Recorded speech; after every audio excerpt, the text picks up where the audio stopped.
Chief, Commander, come up. Who knows everybody's ready? So, good afternoon, everyone, and thanks for your patience. I just want to introduce a few, not new team members, but newly assigned team members.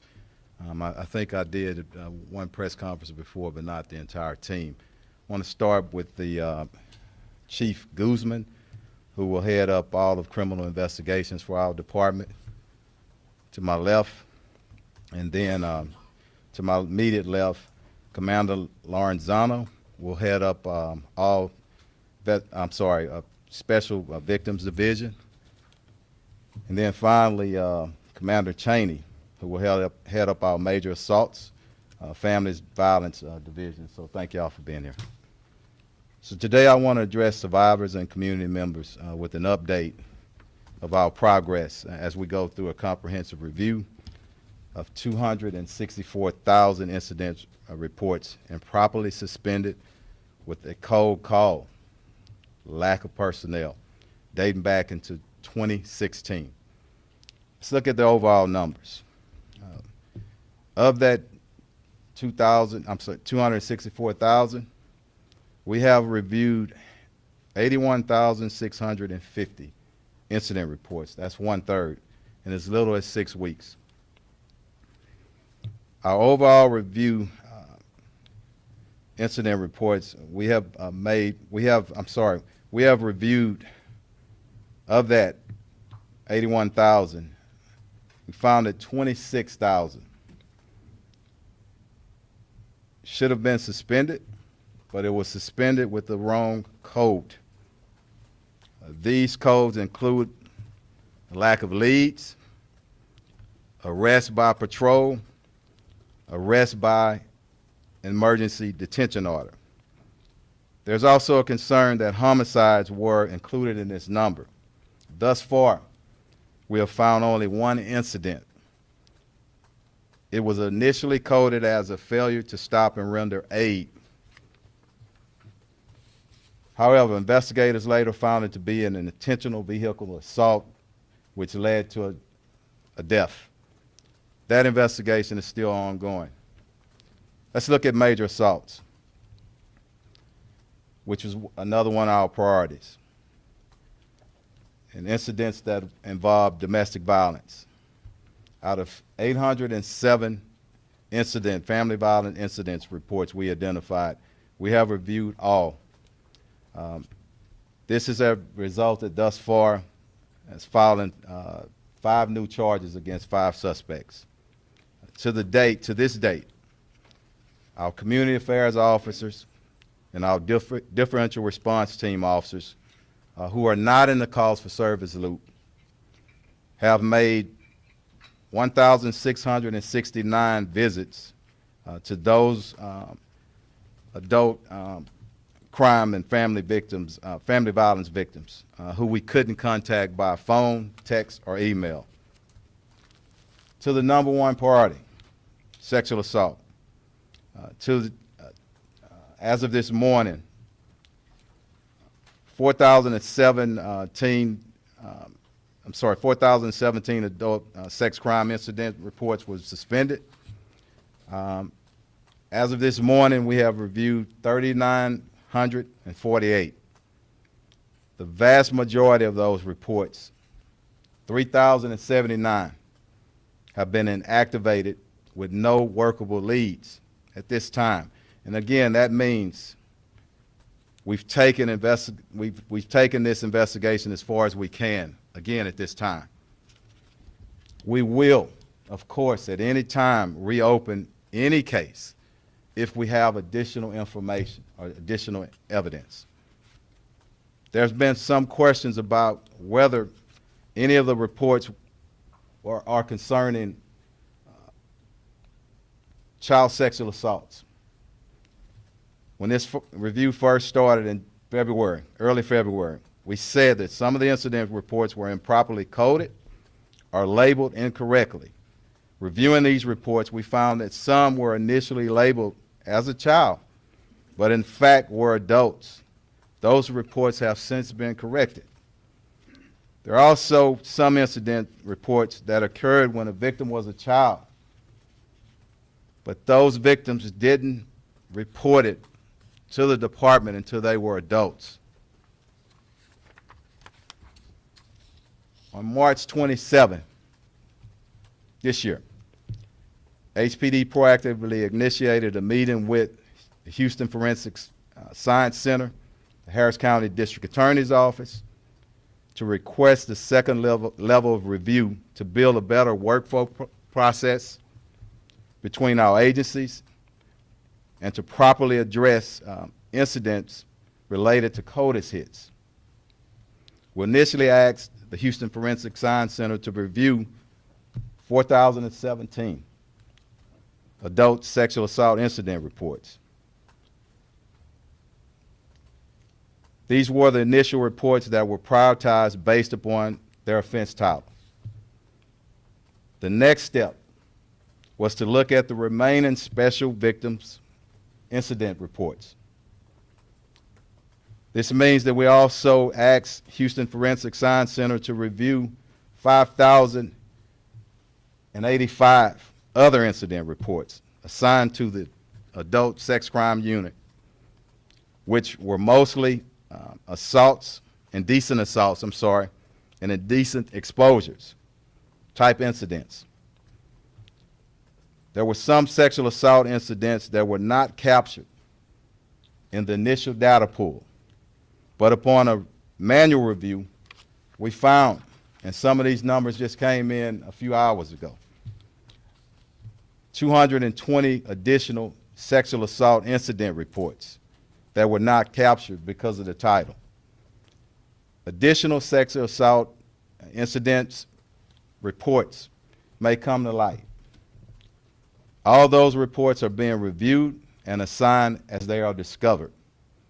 As we said, we would do a thorough review and work our way through each and every incident.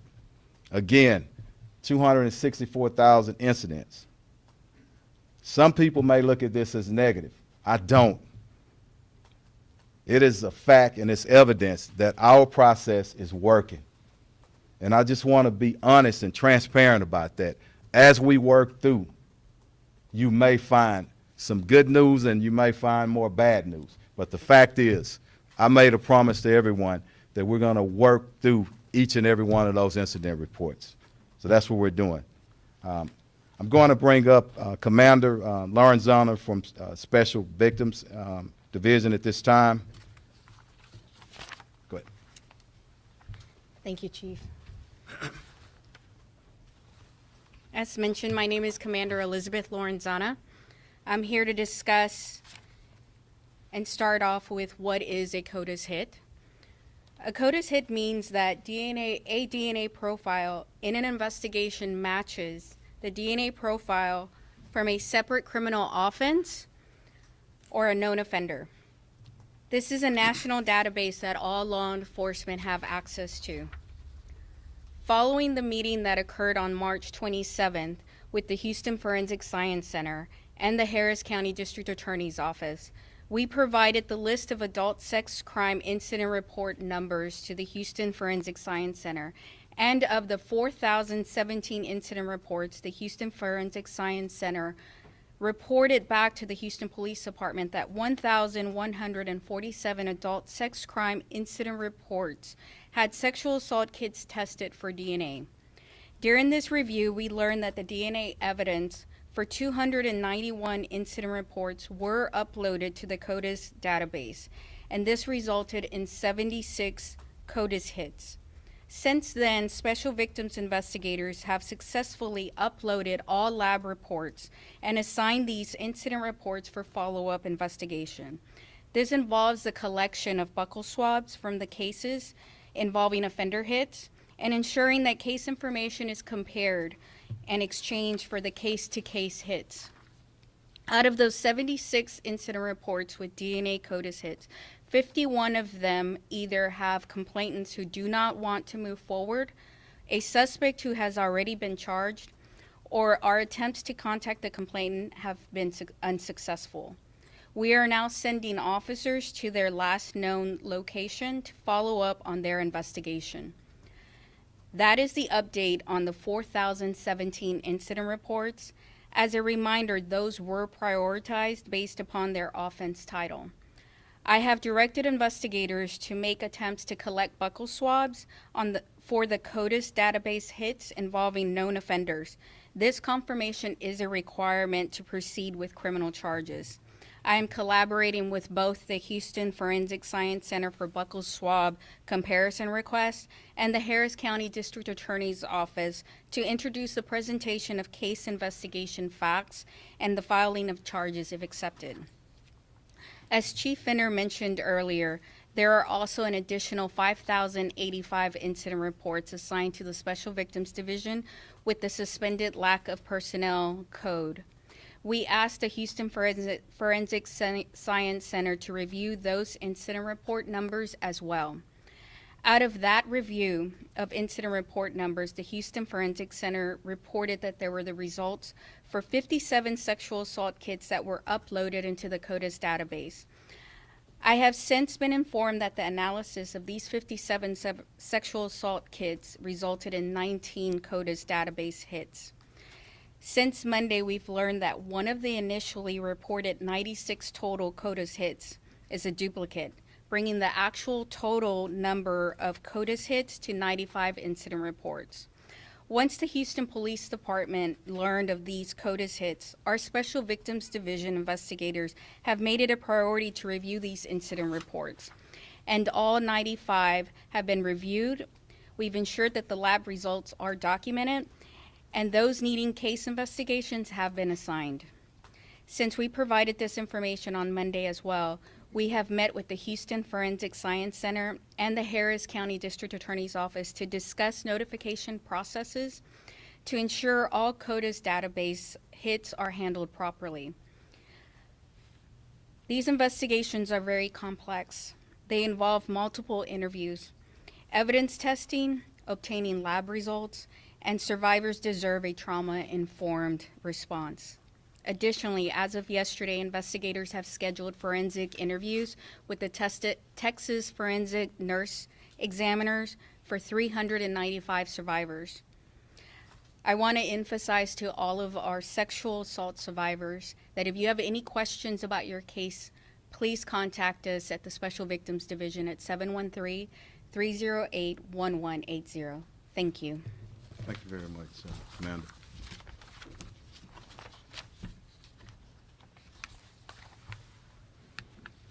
Okay, before I turn it over to Commander for translation, I want to just go over a few things that I know have been a concern.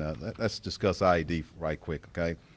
As I stated earlier, I think the IED case should wrap up at sometime before the end of the month, and that's what I'm told right now. Going to respect that process. I'm not going to be answering any questions on that. As I promised, though, when it's complete, I'll be as transparent as I can, releasing whatever we can by law. Also, let me discuss staffing.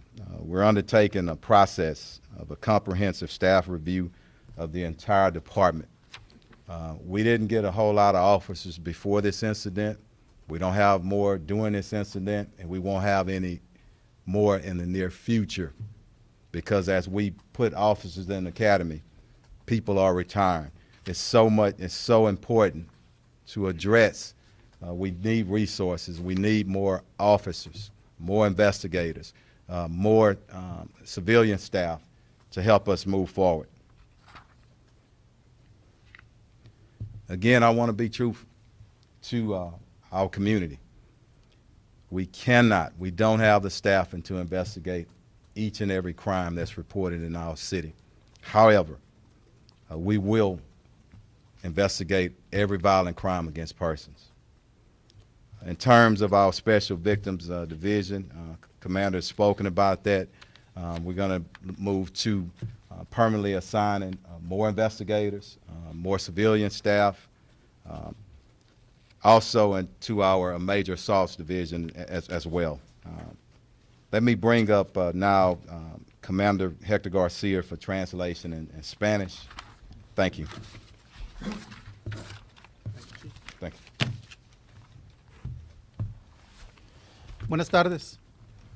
Hoy el jefe de policía Troy Finner se dirigió a las víctimas y miembros de la comunidad con una actualización sobre nuestro progreso mientras realizamos una revisión integral de los 264,000 reportes de incidentes suspendidos indebidamente con el código llamado falta de personal que se remonta al año 2016. De estos 264,000 reportes, hemos revisado 81,650, la tercera parte de ellos, en poco más de 6 semanas. Existe la preocupación de que casos de homicidios han sido incluidos en estas cifras. Solo hemos encontrado un incidente, inicialmente se codificó como un accidente automovilístico, donde el conductor no se detuvo a rendir ayuda, pero los investigadores descubrieron que más tarde que se trataba de un acto intencional que provocó la muerte. Esta es una investigación activa. Hemos revisado todos los 807 reportes de incidentes de violencia doméstica y esto ha resultado en la presentación de nuevos cargos contra 5 sospechosos.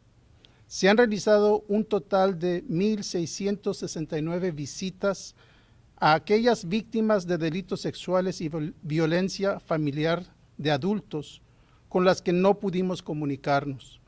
Hasta la fecha, de los 4,017 reportes de incidentes de delitos sexuales contra los adultos suspendidos con el código falta de personal, hemos revisado 3,948 de esos incidentes. La gran mayoría de estos informes, de estos reportes, 3,079, han sido desactivados sin pistas viables y continuaremos con la investigación si sale a relucir nueva información. También se ha preguntado si algunos de estos reportes se refieren a agresiones sexuales hacia niños. Al revisar estos reportes encontramos que algunos fueron catalogados inicialmente como que involucraban a un niño, pero en realidad eran adultos y desde entonces estos informes han sido catalogados adecuadamente. También hay algunos reportes de incidentes que ocurrieron cuando la víctima era un niño en el momento del incidente, pero no se presentó a denunciar el delito hasta que era un adulto. Le pedimos al Centro de Ciencias Forenses que comparara otros 5,085 reportes de incidentes asignados a la Unidad de Delitos Sexuales para Adultos, que en su mayoría eran incidentes de agresión y exposición indecente.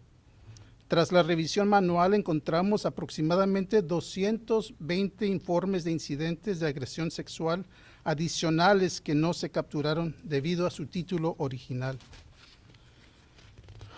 La comandante Lorenzana habló sobre CODIS. En inglés, la evidencia biológica y genética que identifica a individuos se le conoce como DNA. En español, las siglas son ADN, referente al ácido desoxirribonucleico. El archivo electrónico de perfiles de ADN en Estados Unidos se llama CODIS. Un resultado positivo de CODIS significa que el perfil de ADN de un conjunto de evidencia coincide con el perfil de ADN de un delito penal separado o de un delincuente conocido. Inicialmente solicitamos al laboratorio que revisara 4,017 casos de agresión sexual a adultos. Les enviamos la lista de números de reportes de incidentes y el laboratorio encontró 1,147 conjuntos de evidencia de agresión sexual. 291 de esos conjuntos tenían ADN utilizable y se ingresaron en CODIS y dieron como resultado 76 coincidencias. De esos 76 informes de incidentes con resultados de CODIS, 51 de ellos tienen denunciantes que no quieren seguir adelante, un sospechoso que ya fue acusado o nuestros intentos de contactar al denunciante no han tenido éxito y ahora estamos enviando oficiales a su último lugar conocido para dar seguimiento a su investigación. Del segundo grupo de 5,085 reportes de incidentes adicionales asignados a la División de Víctimas Especiales, que en su mayoría son incidentes del tipo de agresión incidente indecente y exposición indecente. Le pedimos al Centro de Ciencias Forenses que también los revisara. De esa revisión separada de los reportes, se localizaron e ingresaron en CODIS 57 conjuntos de evidencia de agresión sexual adicionales, lo que resultó en 19 coincidencias de ADN. Esos 19 reportes de incidentes adicionales han sido revisados y serán asignados. Además, hasta ayer los investigadores han programado entrevistas forenses con 395 sobrevivientes o víctimas. Cualquier víctima de agresión sexual que tiene preguntas sobre su caso puede llamar a la División de Víctimas Especiales al número de teléfono 713-308-1180. De nuevo es 713-308-1180. La investigación de asuntos internos está en curso, pero esperamos que esté completa antes del fin de mes. Referente al personal, estamos en el proceso de realizar una revisión integral de la dotación de personal en todo el departamento para determinar la mejor asignación de nuestro personal. Nuevamente, el jefe quiere informar al público que no contamos con el personal para trabajar en todos los delitos en nuestra ciudad, pero investigaremos todos los delitos violentos contra las personas. Muchas gracias. Hey, thank you. Grab a little bit of water right quick. Thank you. Yes, sir. Before we open up to questions, I want to thank the entire HPD team and all of our partners that's helping with this. Give some justice and respect and integrity back to survivors, because as all of us stand here, that's what we're here for, our community and those survivors, to make sure that they get the justice that they receive.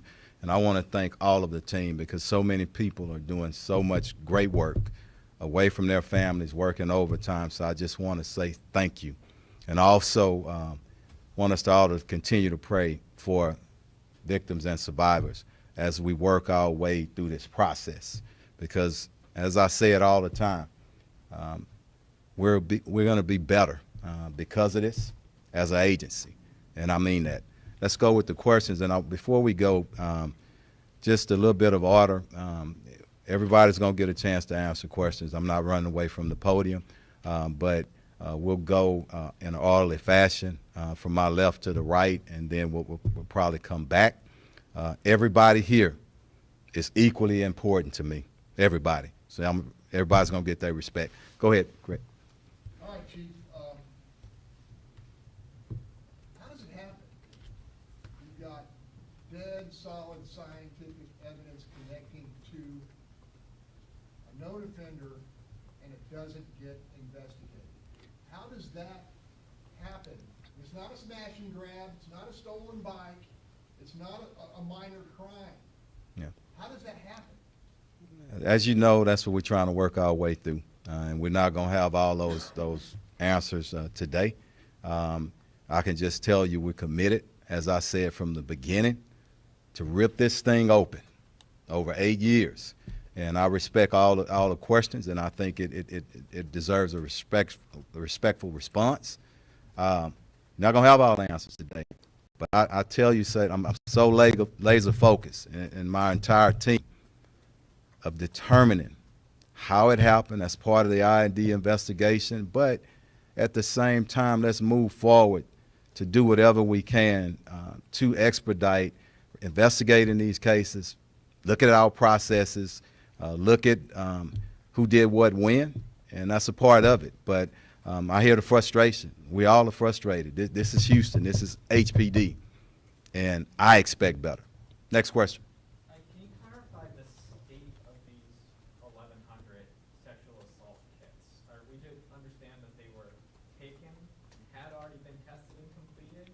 report, the test needs to be complete. We've heard about Yeah. backlog. I'm gonna let my commander speak to the specifics of it. Yeah. For the 1100 that you're asking, the test had already been completed. We have an automated system where as soon as the lab, let me rephrase that, as soon as the property room receives it, the lab is notified and the lab goes and collects that and they're tested. So what we compared were incident numbers, or asked for them to compare that and receive the notification back on how many CODIS hits had been notified. Does that answer your question? I think so. Okay. So, one follow-up. So it was a matter of someone checking again that the test had been completed and looking for a matching code? That could have been done at any time? Not necessarily. What we asked was a comparison of the incident numbers, the incident report numbers of the 4017. And they compared that with the information that they had. And that was when we got the initial 76 CODIS hits, that's where we received it from. Okay, next. How many complainants of the 4,017 adult sexual assault incident reports have reached out to HPD directly? I'm not sure that we have a number, and if we don't, I should have gotten that number before we get. You're talking about on the website or calling in or whatnot. We'll get that for you because I don't know if we have it. Okay, go ahead. For the 3,079 cases without workable leads, can you put that into perspective in terms of, is that common for those not to have workable leads? Go ahead. Or is it because You, of the Chief. fact that they were suspended Yeah. at this time not allowed? Step up. So for the 3,079 that don't have workable leads, we've gone as far as we can with those. It's not necessarily they all had sexual assault kits. There were no additional leads. However, we will open them if we get any additional information. Okay. So Chief, November 4th is when you say you first learned about this code, and you say at that executive command meeting, you gave an order for this code never to be used again. Why was no general order issued in writing on November 4th that would have gone out to every staff member at HPD? And if not, was that a failure not to issue a general order? We'll speak to all that and more, and I promise you, upon the completion of the IED, that's part of it. Okay, we'll speak to it. Go ahead. But can I ask a follow-up Yep, to that? go ahead. Why was no general order issued that day? We'll speak to it. Okay, all right. You gotta trust me on that one. Okay, Of all right. the 1,147 sexual assault kits that were done and gone through that automated process, I understand part of that automated process is that the forensic team emails those results to police, and then if the CODIS hit comes up, they email that CODIS hit to police. How long were these results sitting in a police inbox for? So I don't have a response to that. However, there are multiple emails that are received from the lab. One is we receive a notification if a profile is developed and is uploaded into the CODIS database. That's one email that it's submitted to us. And if there is ever a match, that would be a second email that we would receive. So when were these emails first started being, we know that this went back to 2016. Did these results start coming in 2016 and they sat there in an know email until we inbox review 'em. since then? So we're currently reviewing that. I don't have that immediately, but I have asked for that information. I have requested for the Houston Forensic Center to send me the information as far as the dates that we were notified of them. But if it followed that automated process, then potentially that's We- what we could say, right? Is that these results were accessible. I don't want to speculate. I can tell you this and kind of answering it. We don't have all the answers. Some are sitting in a report, incident report that hadn't been worked. Some of these, there's already work done on them and properly labeled. We simply need more time to go through it. But let me tell you, this is very important.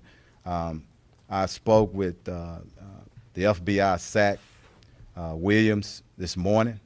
I spoke to the Regional Director Brown from DPS. The processes, we have to make sure that you don't learn, if you learn anything from this, you got to get your processes, your policies, and your procedures, everything down, because if it's electronically sent or if it's manually sent, People don't want to hear that. They want us to get it right. So the FBI, DPS, our Houston Forensic Science Center, the DA's office, and the police department, that's what you're going to see us sitting down and coming up with a robust process where we don't miss anything and we don't have all the answers today. And when we do, we want to get that to you because I think it's important to know but you remember we're going back 8 years. And we're just finding out some of these things as early as today. These numbers will change on us, but we're going to be thorough and we'll report back to you as soon as we can. Okay? You mentioned 220 additional sex assault incident reports, and you mentioned that this is good news because this is working, the process. But how confident are you that the community are seeing this? Yes, the process is working, but it's less of a trust in this entity. You know what? Anything that comes up that could be considered negative on here, we got to own it. You're not going to hear me getting up here making excuses, but I will say this is what I set out to do when we first found out the extent of this, 264,000. That's huge, and I knew it was going to take a lot. But, again, I've always complimented, and I'll continue to. The citizens of Houston are different.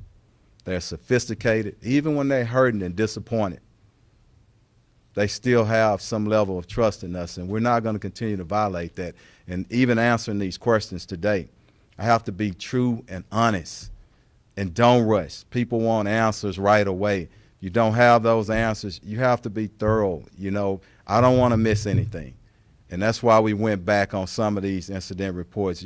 The first review, a second review, then proactively sending a huge number of incident reports over to the Houston Forensic Science Center, proactively. We want to get everything. When this is done, I want to be able to say as the chief, as a department, we're better because we ripped it open and we reviewed everything. So disappointment and pain through that process, but also it's a level of respect in the way that we gain our community back other than just rushing through something and not getting it right. So I hope that answers it. Go ahead. In the meeting you had with the Forensic Center and the DA's office, I don't know if you could talk a little bit about, was there a question like with the crime lab, reaching out to them about, we have these 4,000 sexual assault cases. We need to find out and get our bearings, like has testing been done? Do we need to do new testing? Is that sort of what you were trying to do with the crime lab and with the DA's office? Were you trying to get a sense anything? With I'm the sorry. DA's office, were you trying to get a sense as to, Right. Once we get the information, how can we proceed with these cases to prosecution? Well, I guess, I don't know if you could talk a I little got bit you. about that. Yes, that's part of it. And I've spoken with our DA. I've spoken about funding, okay? As these cases, and Commander explained some of the complications and the challenges with sexual assault type cases, it takes time. But as we get through our process and evidence comes in and evidence from the lab, it's going to get to a point that we have to work with the DA's office, and we're working with them to make sure that we have a system set up, a process set up, where when we feed in, they're servicing and we get people arrested. So that is arrested and charged, I meant to say. So that's part of the process, and those meetings are ongoing, and they won't stop. I think the first thing, got to sit down, all entities, and make sure that you're listening to one another. What's going to make this thing work? How do we not get here again? Okay? Go ahead. Thank you, Chief. Thank you. At our off-camera roundtable the other week, you had mentioned some charges have been filed since the reexamination, reopening of these cases. We looked at those charges, compared incident numbers with district clerk data. We found 30 charges since February 20th, after this all became public. They include family violence, robbery, ag assault, injury to child, and theft. But here's the point I want to ask about you. In 26 of those 30 charges, so 87%, the suspect was known back then. And in many cases, there was video evidence of that. So my question is, when you hear that there was a known suspect and there was evidence, Chief, is that acceptable? I'll be the first to tell you it's not acceptable. A lot of what we're going through is not acceptable, but that's a part of that process we're going through, and we're finding incidents or incident reports that should have been followed through. And even if something has worked, it's another thing that I'm finding out, though, and it's no different than anything else that's going on in the criminal justice system right now. When we file charges, because some of these suspects are not even arrested, it's the same as any other suspect when we do work and then, you know, they're not arrested. After charges are filed. But anything on our front end as a law enforcement agency, we need to clean it up. And I'm not going to apologize for it. I'm going to take full responsibility. So we're frustrated just like you are. One follow-up, if I may. Okay? My point is there a distinction between a case with no workable leads? You know, the guy in the mask who, whatever, there's no video, could take many flavors, right? Versus the known suspect. I mean, I got a family violence case where it's the estranged husband who's charged with beating on the woman and their kids. I mean, talk about generally here, I'm not asking you to divulge any specific case, but is it that distinction where there's a known suspect that really, really frustrates? It frustrates, it should frustrate everybody. It really should. And as I said, stated numerous of times, we want to make sure we clean it up and we fix it and make sure that this doesn't happen again. Okay?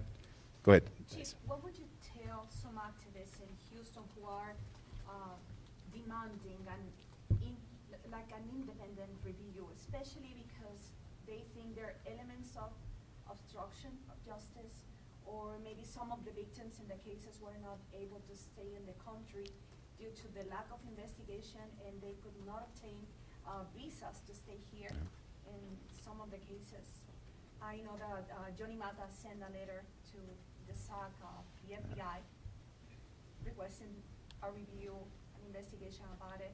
What would you tell them? You know, I've been knowing Mr. Mata for many years and I have a tremendous amount of respect. He was at our community media meeting, I think it was last week. We all met there for 2 hours. So I understand the frustration, but where is the federal nexus? But any time that we can use our partners, federal, state, local, we need to be using them. But for as this investigation, we have our independent review teams. IPOB, the Independent Review Oversight Board. You have the team that was set up by the mayor. All those entities and those groups are independent of our ID investigation. I want to say this as well. They have full access to whatever we're doing in our review as well as the ID investigation. They do. So at this moment, you know, we're in communication with all our partners, including the FBI. Just as I said a few minutes ago, I spoke to the special agent in charge, Williams, and we continue to communicate. Thank you. Yes. Chief, it seems every time we're getting a new revelation, a new peeling back of the onion. Could this end in something like a consent decree where the department is placed under a federal magistrate or such to run the department and run reform of the department so that this just doesn't happen again? I certainly don't want to speak for any federal agency or anything like that with the Justice Department.